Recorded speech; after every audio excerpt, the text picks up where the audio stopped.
Ladies and gentlemen, it's time for the Benny Hill Show.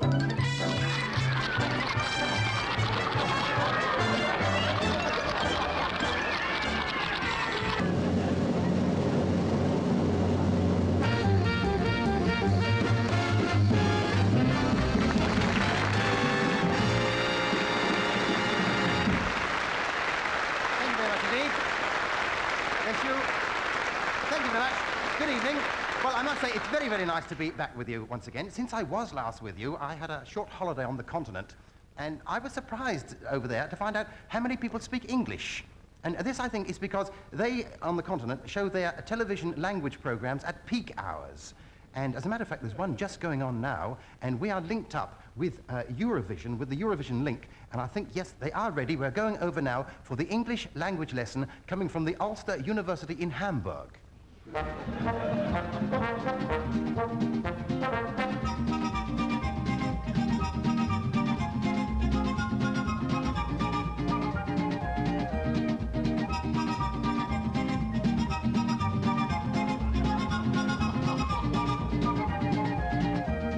Guten Abend, meine Damen und Herren. Good body every evening. And a special welcome to all the British gentle and ladies men who are watching this television show in the privy of their own homes. Tonight, my assistant, Fräulein Kramp, and myself shall speaking in useful everyday vernacular,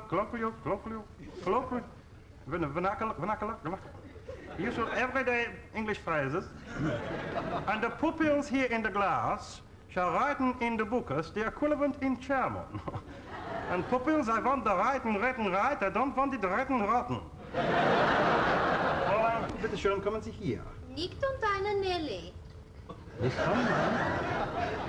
Was ist das? Das ist nicht Deutsch. Ich habe gedacht, eine Klange mit dieser großen Dunkel. Kommst du hier, Fräulein Kramp, bitte schön. Here we are with the useful everyday phrases. I am a German girl. I am 19 years of age. I am a German boy. I am 20 years of age. You are joking. I am joking. I live in Altona. I am very pretty. She lives in Altona. She is very pretty. I live in Harburg. I am very handsome.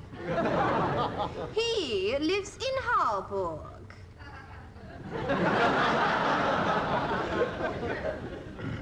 Did you get home all right last night?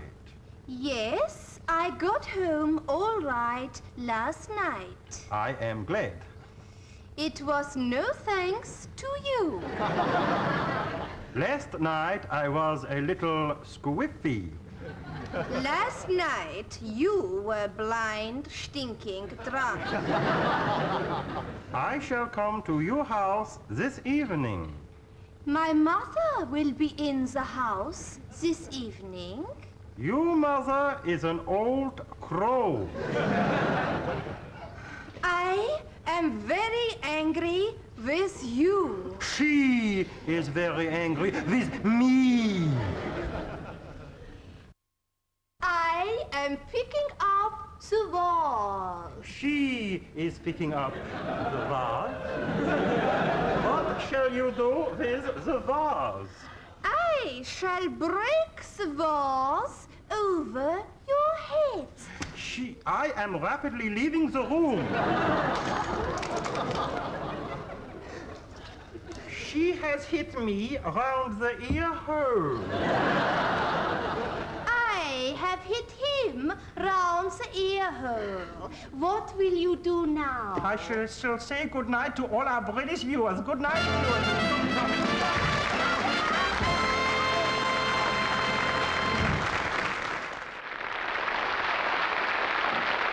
so much. Ladies and gentlemen, at the recent television festival at Montreux, the commercial break entry was won by Germany with these three rather familiar-looking commercials.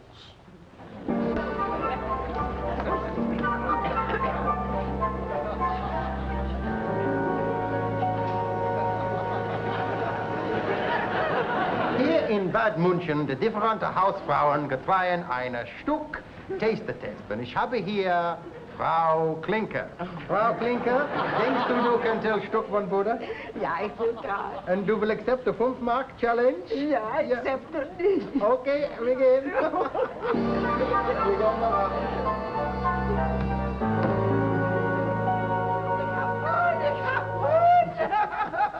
Ja, es ist richtig. Aber 4 out of 5 people can nicht tell the difference. Grete! Otto, this man have given me 5 marks. 5 Mark und wer ist das? Vergangen in the caravan mit ihm for 2 Minuten. In der Caravan? Ja, this is mein husband. Ja, seine Frau can tell the difference.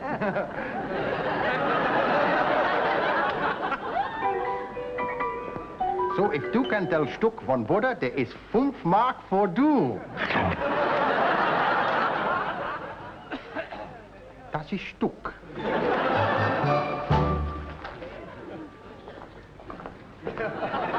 ich habe Rasieren mit der Oder Shave Blades, aber wenn ich rasieren mit der oder einer, oder vielleicht einer, ich habe always der 5 o'clock shadow.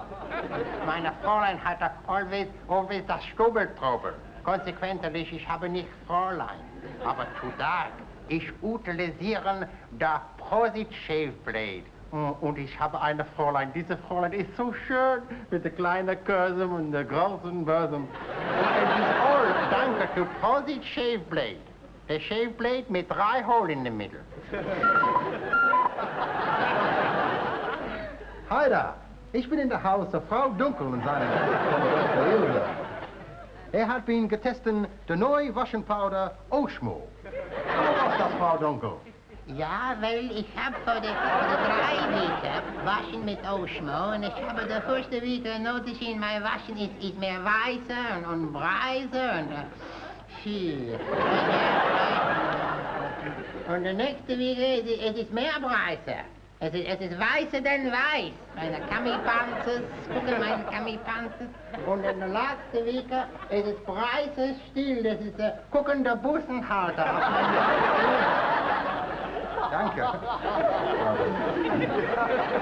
Und nicht vergessen, für Weißness mit Preisness geht ein Oshmo. Even weiß Nylon. Komm auf Weiße.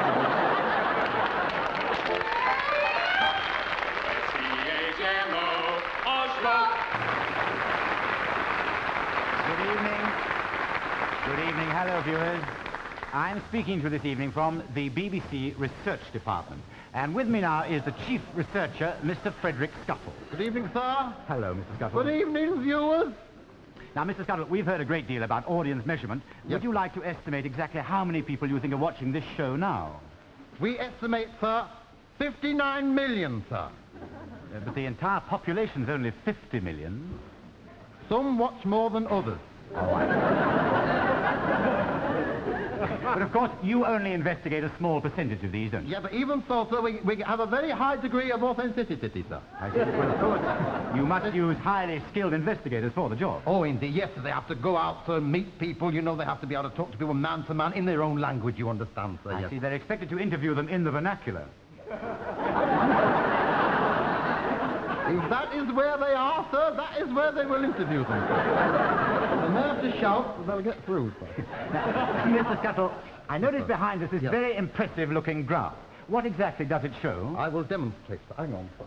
You see, this, sir, demonstrates, you see, the number of shows the BBC put out last year, sir. I see. Yes, sir. What accounts for this very steep rise in June, Mr. Scuttle? Ah, yes. Well, that is my secretary, sir, you see, Miss Goosehead. You see, she was making up the graph, you see, along here, you see. Well, leaning forward, I'm walking slowly backwards, you see. When I happen to be stood about there, sir, you see, and I accidentally and inadvertently bumped into her, sir, causing the sharp rise in the room. Yes. Well, now, Mr. Scuttle, you're responsible for the entire BBC television output, aren't you? Not just light entertainment. No, the whole lot, sir. You see, over here, sir, top of the tops. You see, I advise on that side. I advise people like Julie Rogers, Roy Orbison. Jean Pitney? Her as well, sir. I know them on the play, sir. Only last week I was passing Studio 3, sir. There's a girl coming through the French windows in the studio there, sir. She had the jodhpurs on, sir, the riding hat and the riding crop, splattered with mud. She says, "Mummy, Daddy, I have come from the meet." I had to tell her, sir, I have come for the meet. Fresh out of radar, sir. She didn't know, sir. Then this other fella comes on, sir. He says, "I'm the Borough Surveyor. I'm going to set my theodolite." I had to stop him, sir. No naked flames are allowed in the studio, you see. You have to tell him, you know. And, Mr. Scuttle, who's responsible for putting the shows out? Hugh and I. That's a good name for a show, that, isn't it? Oh, yes. Oh, I must remember that. No, sir. So Hugh, Carlton, Green and I. So we'd like to do the one show, you see, and if we think it's a good one, and we run it into a series, you see. And if you don't think it's good? Oh, well then, sir, we don't show it, you see, sir. Oh, I see. You scrap it.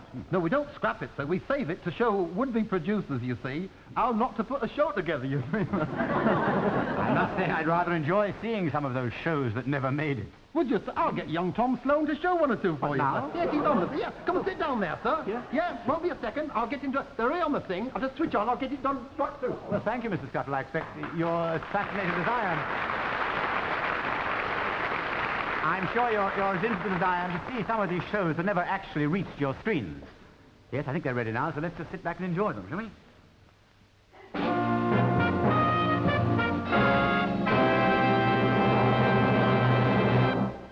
Good evening. We are starting our series tonight with songs from around the world, with the international globe-trotting folk singer with the true ethnic sound, Ivor Burls. Good evening, ladies and gentlemen. I'd like to start off this evening with a very wonderful African song.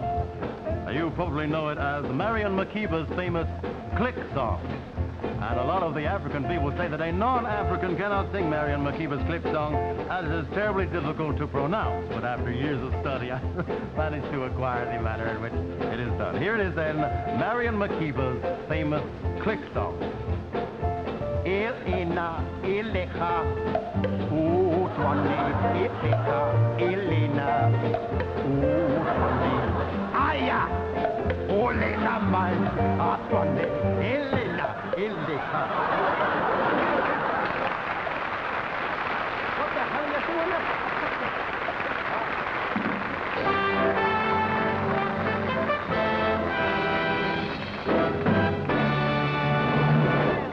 Hello. In the television studios in Heidelberg is Baron von Feidel, member of one of the oldest aristocratic families in Europe. Now, as his command of English is somewhat limited, or so he tells us, the Baron has asked that the questions be numbered, and he has his answers prepared, I believe, and also numbered. Yes, so I think now that we could fire away with the first question. Hello, Baron. How are you? Was? Look. Oh, how are you, Baron?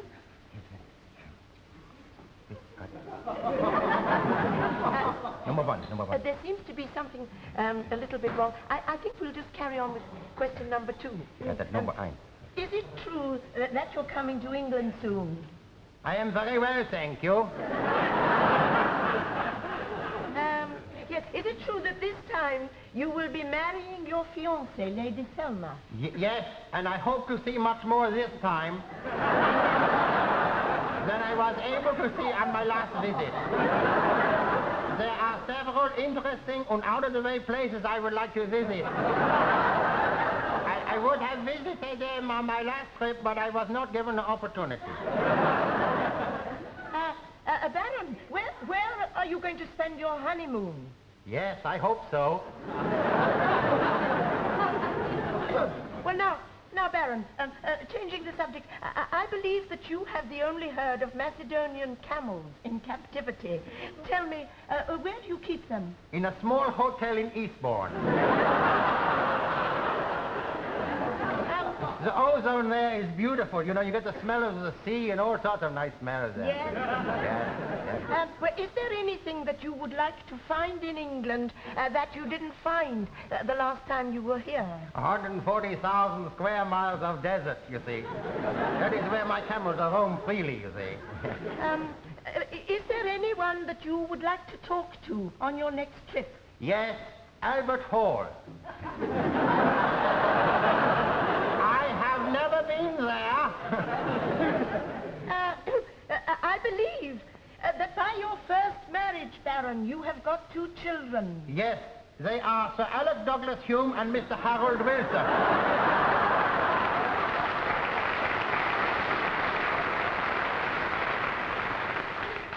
Will you be bringing them with you? Unfortunately, the eldest one has got the whooping cough. And the little fat round one has got the nappy rash. Thank you and good night, Baron. I won't be bringing them with me. What he's talking about. Thank you and good night. Was los? Ich meine Schule.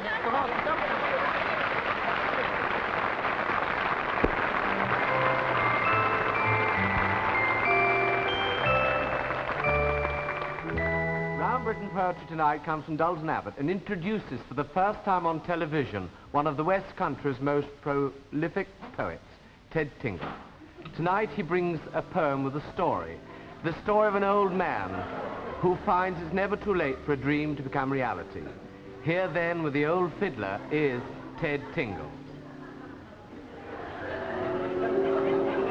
'Twas market day in the village and the crowd round the stores was quite dense. But what caught my eye was a stone-foiled eye with a musical instrument. And up the store come a little old man. His toe clothes was all tattered and thin, but his face come alight as his eyeballs caught sight of a beautiful old violin.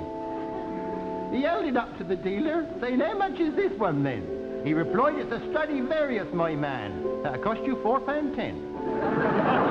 "I can't afford that," said the little old man, and a lump came into my throat. I was feeling quite chuffed, and so I stuffed in his hand a 10-shilling note. A crowd had gathered behind us, so I quickly went round with his hat. When we'd finished, I'd found I collected £5, so I took my 10-shilling back. Well, we give the dealer the money, and the old man, so shabbily dressed, picked up the violin, stuck it under his chin, and he played like a man possessed.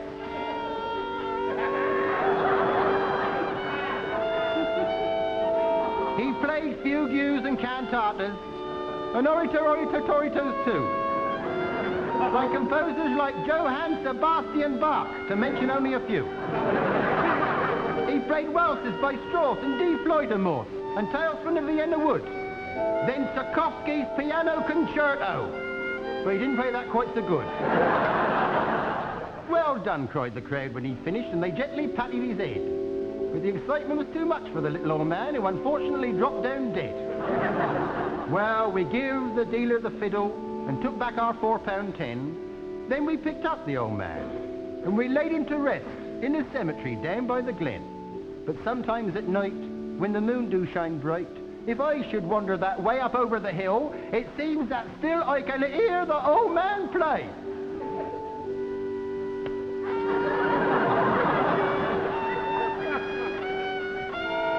Yes, the words of that popular song ring true. For though the old man is gone, yes, though the song has ended, the melody lingers on.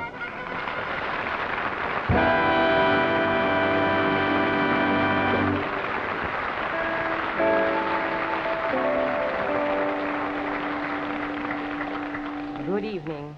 Tonight we present for the first time on BBC TV Continental Cabaret. We hope during this series to bring you some of the finest performers from the European cabaret scene. Our first guests in this program offer you a Tyrolean Kippisch dance. So here now, complete with lederhosen, are that popular Austrian couple, Fritz and Chip. Hey!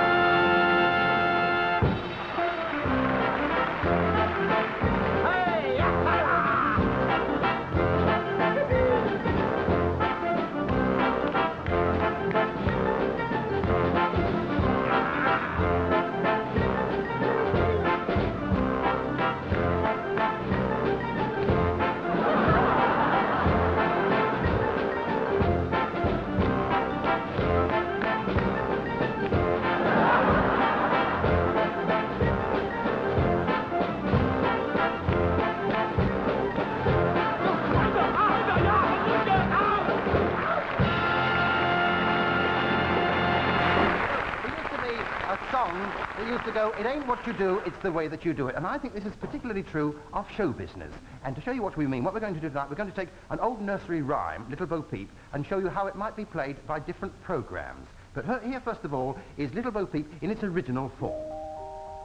Little Bo Peep has lost her sheep and doesn't know where to find them. Leave them alone and they'll come home, bringing their tails behind them.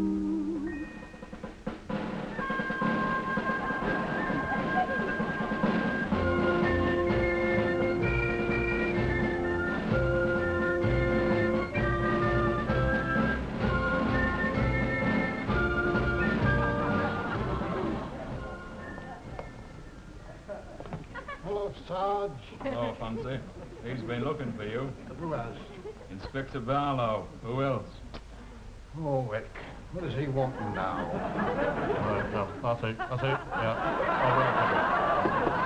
Come in. Yeah. Did he really? Yeah. Whatever. Fancy. Yes, sir. Look, when I said fancy, I didn't mean fancy. I meant fancy. I know, Mr. Peep. I'll send one of my men over. You better get over to Old Man Peep's sheep farm. His entire flock's gone. To them, sir? His daughter. Could have a chat with her. What's her name, sir? Bo. Oh, how do you spell it? B. Word, He doesn't have many friends. Off you go, lad. Oh, and Fancy. Tell Sergeant Blackie to send that fellow in, will you?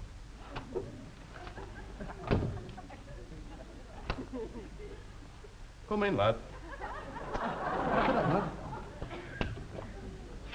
We're out late tonight, aren't we, lad, eh? Come on, lad. What are we doing walking across the moors at 11:30 at night, eh? I've been to a dance. You're covered in white hair, then. I was dancing with a blonde-haired lady. She molting or something? No, she was tearing her hair out over me. And why did you come on by yourself, then? I don't like bald-headed women. Stay with me, lad. I'll have you inside before your feet touch the ground. Watch it, copper. You lay a finger on me and you'll be back pounding a beat. After all, I'm your friend, though. I'm here to help you. Now, It's like a bear with a sore head tonight. Eyes here. Righto.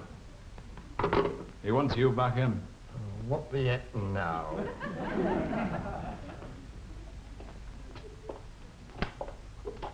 no need to go now, Fancy. We've got our lad right here. He's stealing sheep for months and hiding them in his house, he has. He's our lad, all right. What did you tell, sir? Knew the minute you told me his name. Come on, lad, let's have it again. What's your name? Basil Marshbanks, Mr. Barlow. Fancy.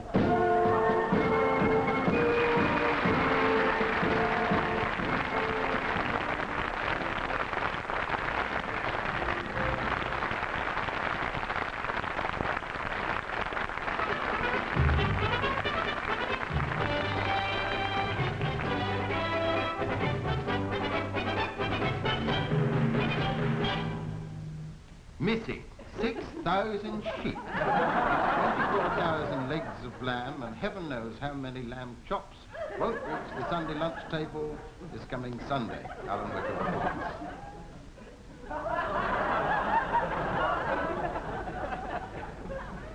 Hickley Moor. Yesterday, the home of some 6,000 sheep. Today, an empty wasteland.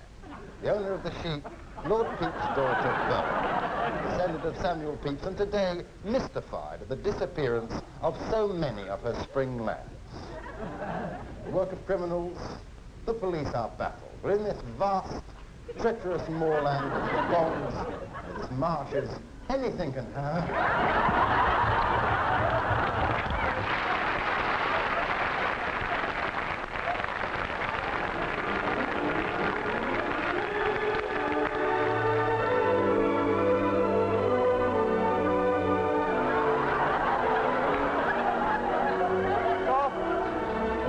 light in yonder window breaks? What light the darkness splinters? Why, 'tis a maid of some 17 summers, aye, and 47 winters. Gads, 'tis the maid Bo Peep, a-pacing of the floor, concerned for her sheep. Those sheep who would one day be transformed into mutton to appease the appetite of some fat-bellied glutton. Picture, if you will, the sheep.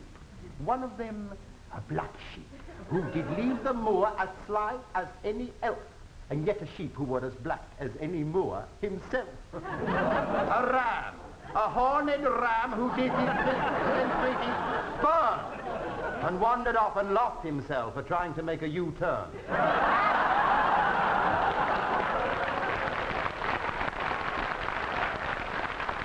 A gentle sheep, whose wool is spun into a yarn so thin, yet not as thin as this yarn which I do now spin. All this did happen while the maid Bo Peep did sit upon the ground a-counting of her sheep, and by the counting of them did fall asleep. Her father counselled her, bear them no mind, they will return, a-bringing of their tails behind. But as the smallest of these lambs who sat upon the icy ground did cry in voice so bold, so do I say to you, my tale is told.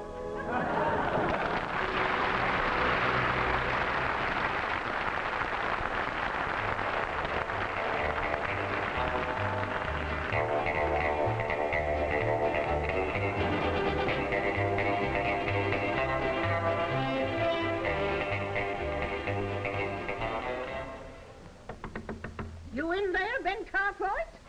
Yeah? Who is it? It's me, Bo Peep. I've lost my flock. What did you take it off for? No, my flock, my sheep, I lost them. It's them boys of yours got them. Now, you're going to let me in, or ain't you? Now, see here, Mrs. Peep, those boys of mine wouldn't do a thing like that. I'm out of town, but I'll ask the other two boys if it'll make you feel better. Ask them nothing. You confront them openly. You tell them you know they took them. I want to see their faces. Okay, you say so. Hey, little Joe! Yeah, Paul? Little Joe, I know everything. Everything, Paul? Yeah, little Joe, everything. Well, I was going to put the money back. I mean, you shouldn't have left the cash box lying around. In any case, Paul, it was for a good cause. It was? Yeah, I used the money to bail out Adam. You see, Paul, last Saturday night, he got into a fight and, he beat someone up. Who'd he beat up? You know Big Sam, the blacksmith? Big Sam used to be a prize fighter? Well, his grandmother. But he didn't do no sheep stealing. Oh, gee, no, Paul. We're Cartwrights. He couldn't do anything bad like that. Okay. Off you go, little Joe. Send in Hoss, will you? Sure will, Pa. Yeah, Mrs. Peep, I told you.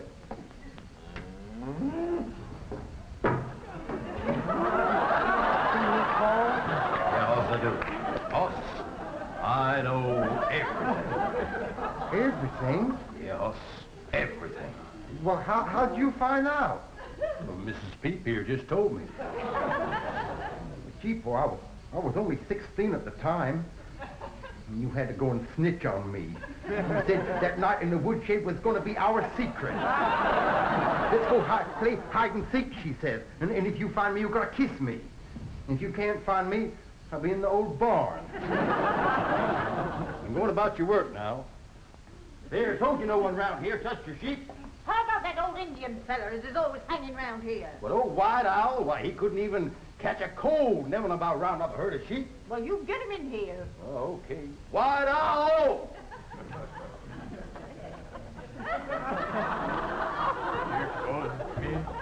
White Owl, I know everything. Everything? Yeah, everything. My son!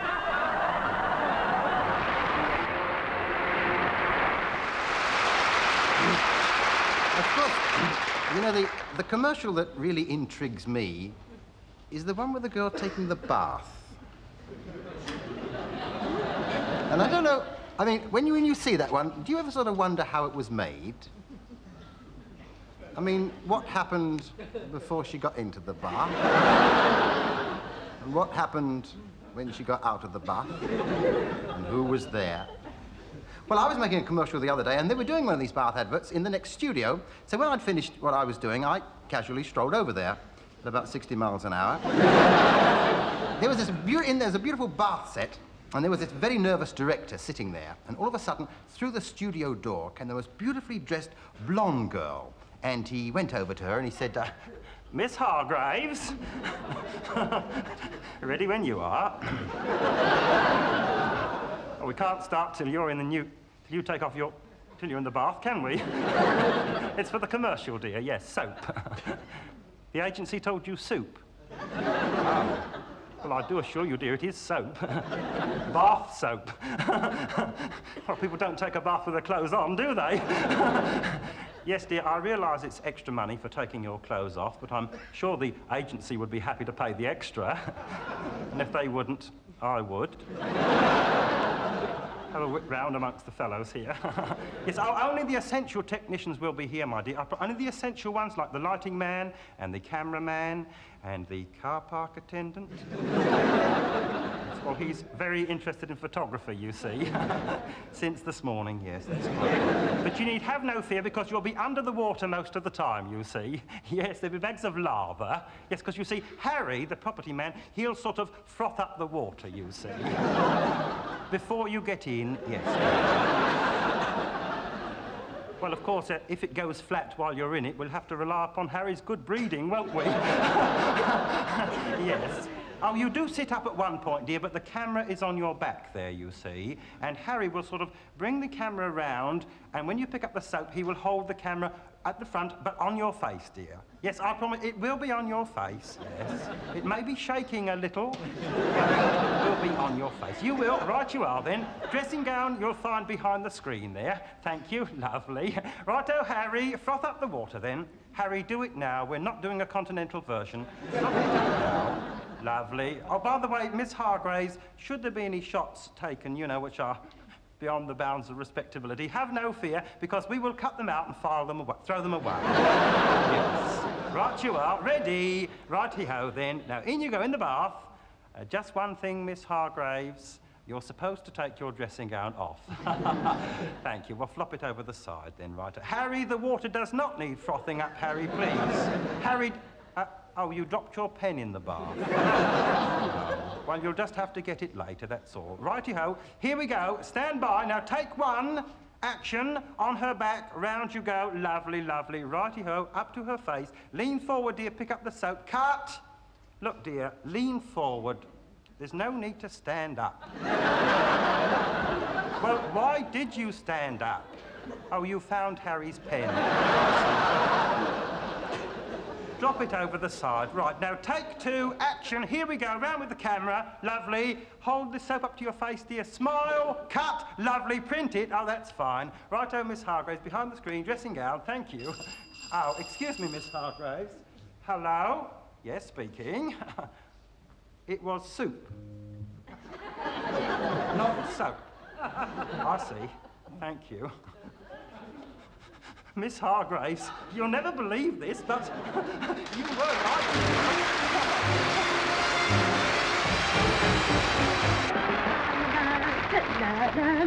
Oh, Mother. Indigestion? Then take a couple of bennies. Acid is the cause of most upset stomachs, and this acidity can be measured.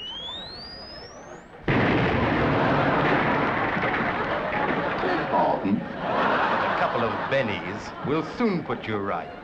Feeling better? I feel fine now.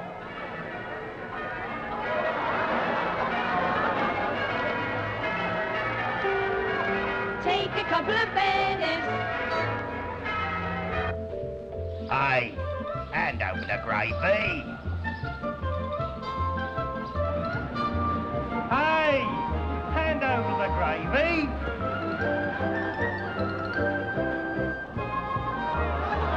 Hey, hand over the gravy. Ah, Misto. Kneel by the stream, Nelly-Jean. Please. I'm sorry, darling. I'll be all right later. But will I? Often when you're depressed and run down, you need a course of Philobite. In a few days, you'll feel fine again. Yes, you wouldn't recognize my wife now. She's like a new woman. Full of fun, full of energy. She just never seems to get tired.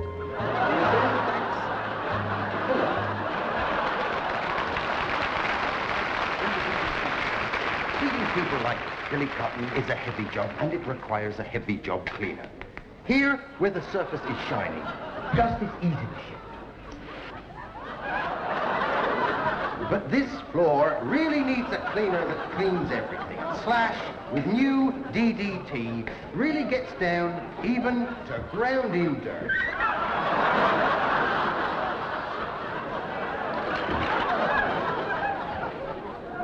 Yes, Slash really cleans everything. Slash with DDT gets everything really clean. Slash!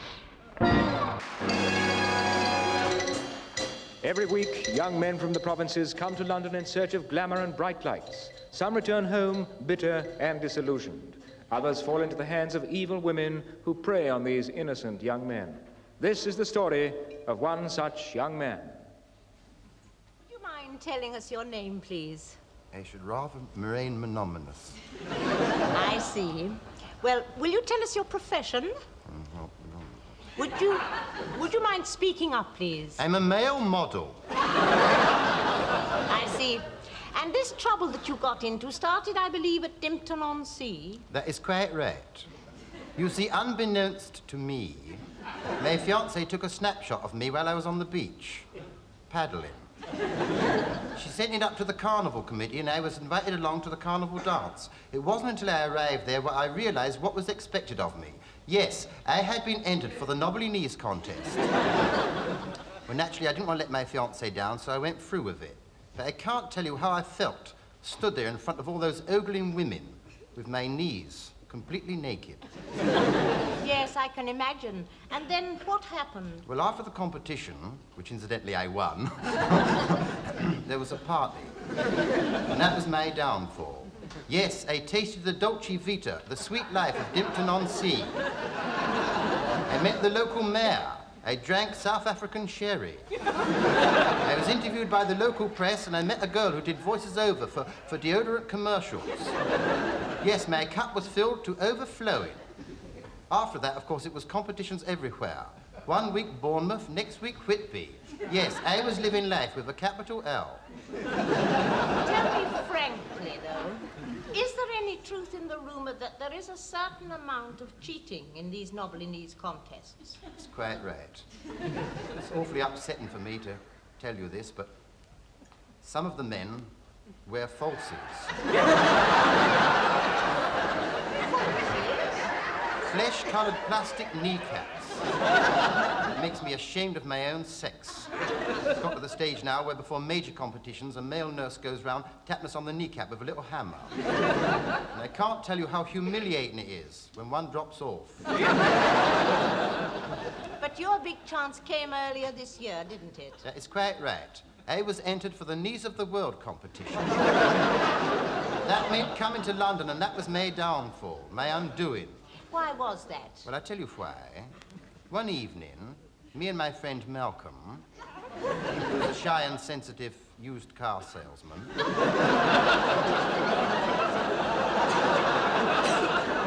we went for a walk up the West End. All we wanted was a little innocent pleasure. What time was this? 3 o'clock in the morning. Going up a narrow street, we passed the doorway, and in this doorway there was a girl dressed up sort of like a military hussy. Come inside, she said. The place is full of fun-loving girls. Thinking to have perhaps only a game of tiddlywinks, we entered. As I passed this sort of like commissionairess in the sort of like corridor, she gave me a funny look. Some of the girls are naughty girls, she said. Oh, I thought perhaps they tiddle when they should be winking. But oh no, the degradation I found when I got in there. It was terrible. It was like that film about Gomorrah. In the other place. It was full of beatniks with unkept hair and long sideboards, full of drink. conversation was disgusting. There was nothing but suggestive remarks all the time. It was like the Eamon Andrews show. Well, anyway, I'll tell you what happened. It was there that I met this titled and influential lady, and we become very close friends. Yes, she took me to the south of France for 6 months. She bought me a yacht and a lovely sports car and a wardrobe full of very smart clothes. Then one evening, I realized it was not just my friendship she was after. Yes, I knew that sooner or later I would have to pay the price. One evening, she invited me into her luxury penthouse in Goldhawk Road. After several glasses of ruby wine, she started lowering the lights. At first, I thought she wanted to make the darkroom test, but seeing no chocolate in evidence, I realized how wrong I was. It was then she made this nasty suggestion. What was it? She suggested that I give her a private showing of my kneecaps. Fleeing in horror and recoiling at this suggestion, I went out of her apartment and vowed to get out of the rat race for good. After all, I was still only 33. I had my whole life before me. So underneath all the glamour and the tinsel, there's heartbreak. That's quite right. And I'd just like to say in conclusion, and to end up with, to all young men with nice knobbly knees, do not flaunt them for all the world to see, but save them for the girl you marry. Thank you. Good night. Was I all right?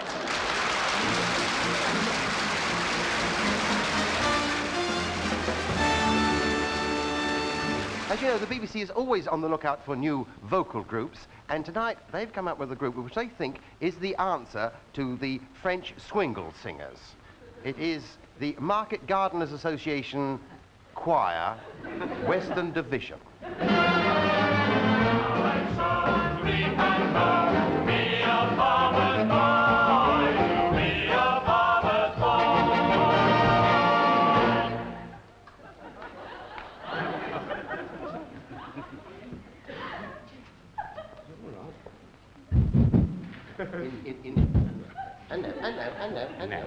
And now, ladies and gentlemen... Well, you know what they are. We have a treat in store for you. And indeed. And indeed, for all of us up here. As well. Too. Here to give us a soulful ballad. Here to give us a bowl full of salad. Soulful ballad. Soulful ballad is our leader, Ted Tingle. Wow. Well, that's a surprise, I must say. However, now that I'm here, I should give it my best, like I always do. Hi there, hop pickers! It's Alan Barman here with your pick of the crops. On to Unit 2, all pea time. Give you now a lovely song dedicated to our brothers in the Egg Marketing Board. We gives you now, accompanied by Les Champignons de la Chanson, singing toadstools, gives you the inimitable Egg Marketing Board Tango. It's the Egg Marketing Board Tango. In other words, the dance of love.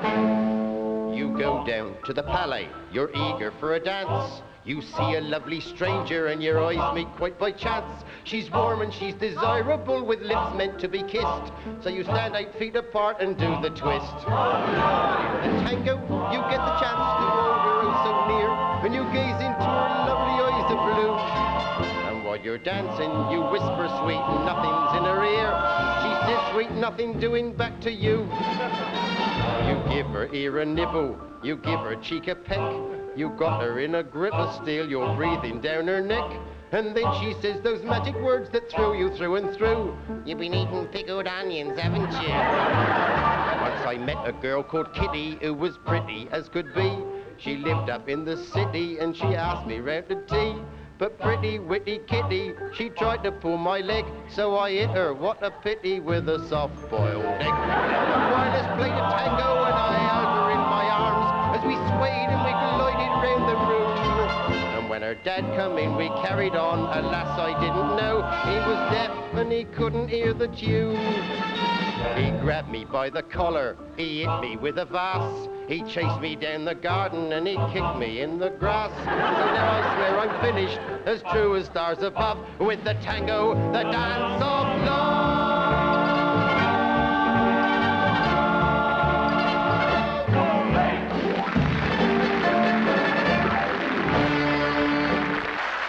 Thank you very much indeed. Ladies and gentlemen, thank you so much. We here in England are very proud of the fact that we have in this country the fastest film director in the world, none other than Mr. J. Arthur Clinker. And the film you are about to see, he wrote it in the morning, rehearsed it at lunchtime, and shot it in the afternoon, and put it together coming home on the train in the evening.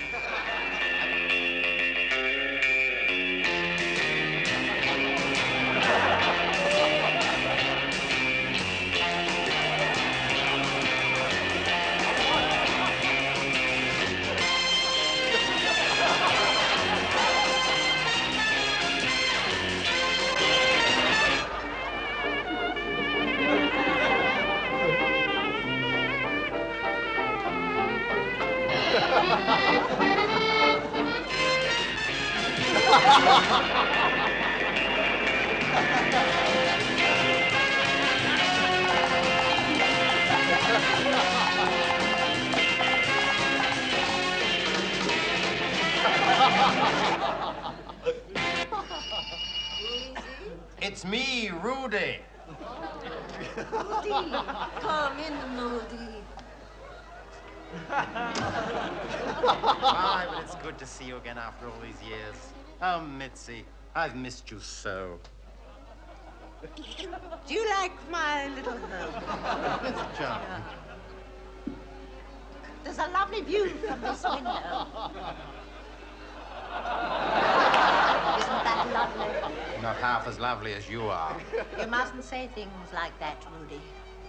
Can I get you a drink? Vodka straight, if I remember rightly. Do sit down.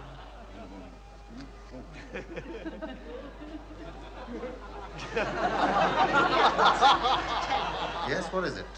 I'm leaving Europe for good. Leaving Europe? Where will you go? Australia. Australia? Australia's no place for a girl like you. Nonsense. I think I shall fit in there very well. I shall be one of the new Australians. I shall miss you, Rudy. I'll never forget how you stood on my shoulders for hours, filing through the prison bars. No, I'll never forget your great feat. And, Rudy, just to remind you of those days, I've ordered your favorite meal, samblot. Darling.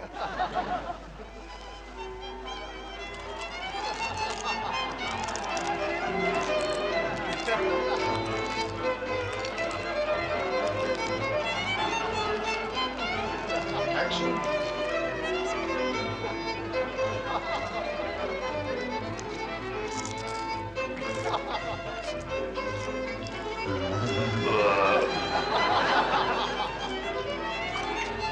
You know, that was a wonderful meal you cooked, Mitzi.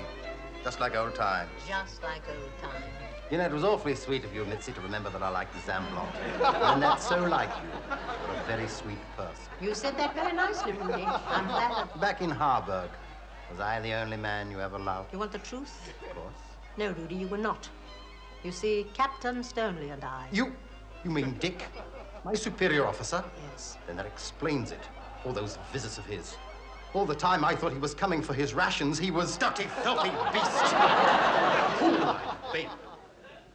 Rudy, what's come over you? I've never seen you like this before. I'm sorry. But when you told me about Dick, everything went black. There, is that better? Much better. Perhaps I'd better leave. No, don't go, Rudy. It's raining outside. Is it? It's not, you know. Just look out there. No, Rudy, don't go. Stay just a little longer. If you go, I shall be all by myself. I shall have no one to turn to for consolation. Look at me. Can't you see I'm a woman? Yes, I can see that. Very well. I'll stay a little longer. It'll be all right. I know it will. Oh, Rudy, kiss me. 12, take one. At night I've dreamt of holding you like this, alone, just you and I. Never forgive myself. I'd better go. But why, Rudy? I haven't changed. Haven't you? No. I'm just as fond of you now as I ever was. Look at me, Mitzi. There's something I feel you should know. Yes, Rudy? What is it? Well, it's me to explain this, but first met you, Your Grace, but since then, a little older and a little wiser, and New England, I don't meet with whom I share my... It's a good and spoiled it now. Rudy, are you trying to tell me something? Yes. I think I know what it is. You're married, aren't you? I'm afraid so.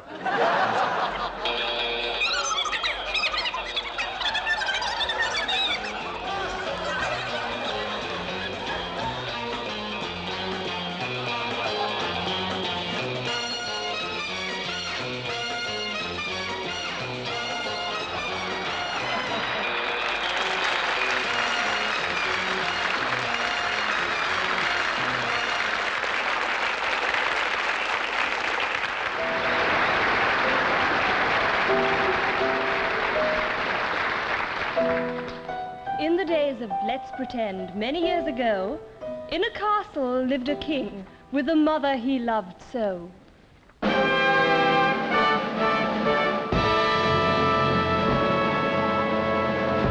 Oh, Mother darling, Mother angel, Mother my love. I shall thump that old crow if you... Mother, where are you? All right, I'm in there, dear. What is it you want? Well, have you sent out the invitations to my wedding on Friday? Yes, I have. And why wasn't the Duchess of Langley on the list? Well, she hasn't been invited. That's cause why not. But why not?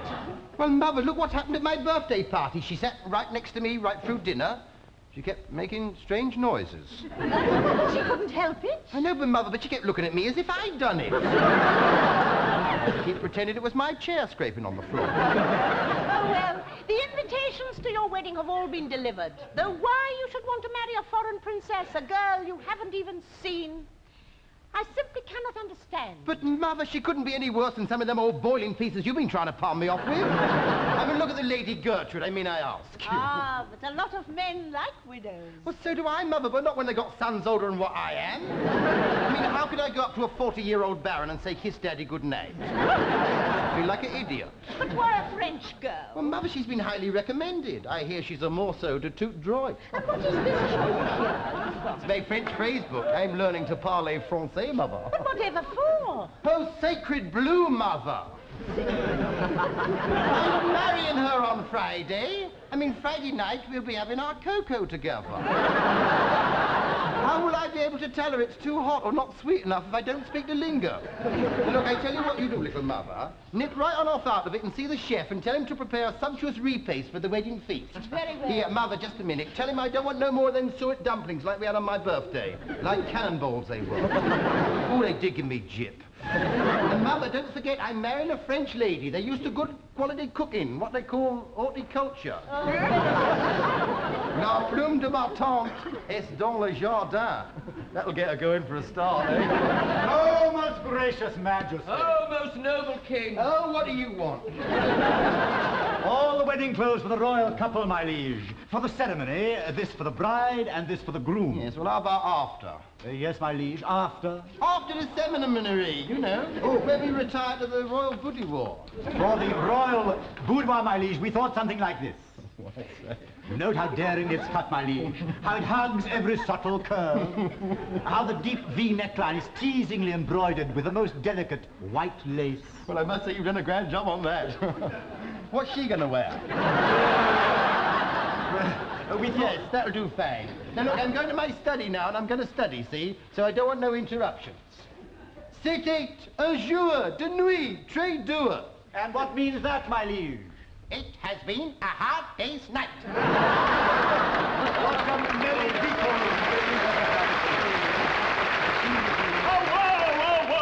Terrible news, my lords, dreadful news. Well, out with it, man. What is it? A plot, my lords. A plot to kill the king. A plot to kill the king? But who would dare do a thing like that? His Majesty's cousin Catherine, Duchess of Whitworth. She has this day sent him an invitation to take wine with her tomorrow. And there within the castle walls, the assassination is to take place. You've done well to warn us. Away with you now. And with the king out of the way and yet unmarried, Catherine will be next in line for the throne. We must stop the invitations reaching the king. But she'll kill him anyway, even if he goes to her or not. She still has 5 days in which to dispose of him before the wedding. How long since the king and Catherine last met? About 10 years. Why? 10 years, I wonder. Supposing we sent someone who looked like the king, dressed like the king and talked like the king. But you think we could find such a man? It's our duty to try. So off went the conspirators and scoured the countryside. They searched the villages and towns, the hamlets far and wide, until one day they found a peasant fishing on the beach, the very double of the king in everything but speech. Oh, no, brown cow! No, you concentrate not. How now, brown cow? Hey, nay, brown cow! It's better if you practice. You'll be able soon to say like me, how now, brown cow? I'm gonna have a heck of a job getting that into a conversation, though, ain't I? Let us try once more. Oh, that's a nice light pike handle. That's a nice light pike handle. Listen, boy, listen. That's. Look, that. A nice light pike handle. That's a nice light pike handle. That's a nice light pike handle. The king doesn't talk like that anyhow. He talks like this. It's a nice light pike handle. It must be funny then if he talks like that. That's a nice light pike handle. By George, he's got it. He's really got it. You did it! His Majesty's tailor. Now for the test. Not a word, remember. Up with his tunic. I don't know, he's ready on. Oh, noble king, oh most gracious majesty, I came post-haste in answer to your majesty's summons.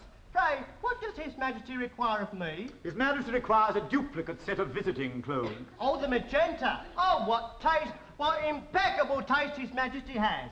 But could I not just measure His Majesty's other visiting clothes? No, I think you'd better measure him. He appears to have got much fatter. Oh, my Lord Albert, please. His Majesty was never fat. Well built, solid, comfortable, yes, but never fat. Well, I say he's fat. Lord Albert, pray have a care. His Majesty has that healthy, athletic build, so admired by the ladies and envied by men. Now, if His Majesty would be so kind as to raise his exquisitely shaped arm just a teensy-weensy bit... Oi, put your arm up, fatty. Say we can all lose our heads. Please be careful. Well, we caught him. This isn't the king. If this were the king, would I prod him like this? Oh, would I kick him like this? But he looks so like him. I know. You're a great fat nit. You're an ugly great layabout. Oh, I say, may I be my guest? Oh, you big fat oaf. Oh, you tight-fisted old twit. When are you going to pay your bill? Oh, I never did like him anyway. Is this fun? You know, he owes me for 37 suits of doublet and hose, to say nothing of other bits and tripperies. I don't think I like this game. And if you forget your accent when we go to Whitworth Castle this afternoon, you'll like it even less. Here, watch it.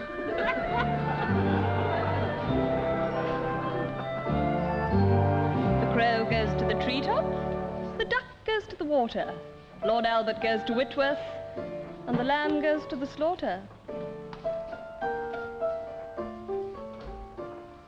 His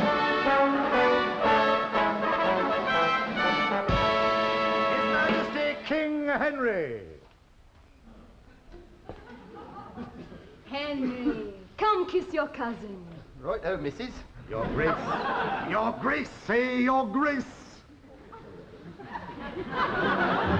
For what I am about to receive. Remember what I told you. Oh, no, brown What a wit the king has. Always a merry quip hanging from his lips.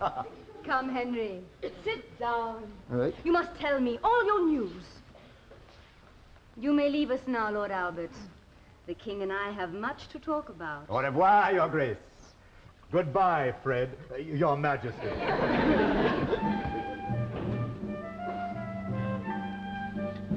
So Catherine schemes her wicked schemes, completely unaware that the true king's found his invitation and will soon himself be there.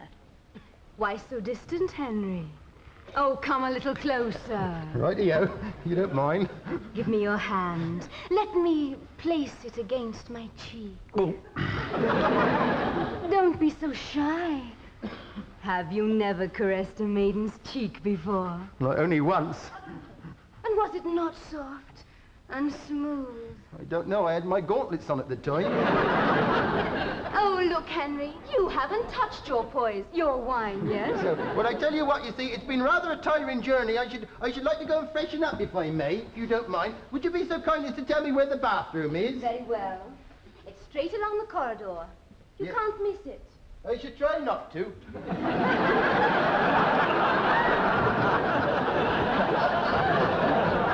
Well, it won't be long now. Her Gracious Majesty, Queen Catherine. I like it. Oh, cousin, how lovely to see you again. Your dress haven't changed a bit, you know. Should I have? Tell me, have I changed much? Hardly at all. Nonsense. Since the last time I saw you, I've gone quite grey. Yes. Drink your wine. No, thank you. No, not a drop for me, thanks. Never touch the Not stuff. just a small No. goblet. No, not for me. No. If you'll forgive me, I think I'll go and see that my horse is all right. I may have to feed him. Excuse me. Be back in a jiff. Well, if he won't take poison in his wine, I shall just have to poison the food. There. Enough to kill a regiment. Oh, that's better. How was it?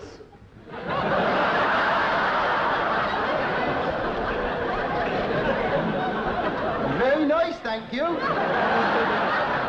Was the horse all right? What, in the bathroom? How many drinks you had? I haven't had any yet. And where's mine?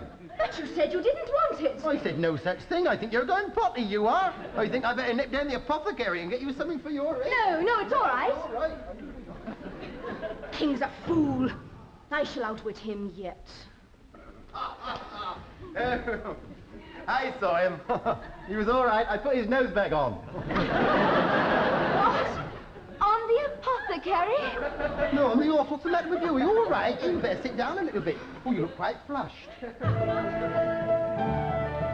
So late into the evening continues the deceit. A body falls into the moat. The plan is now complete. The royal couple marry, a very grand affair. 'Tis evening, and Lord Tenby now leaves the happy pair. Well, Your Majesty, married at last. Yes, my word. Though for a little while back at Whitworth Castle, I thought I wasn't going to make it. Such an exquisite bride. Oh, my word, yes. But no doubt Your Majesty will want to retire. Good night, good night, good night, good night. Darling, I'm so tired. Don't you think it's time we retire? If you say so.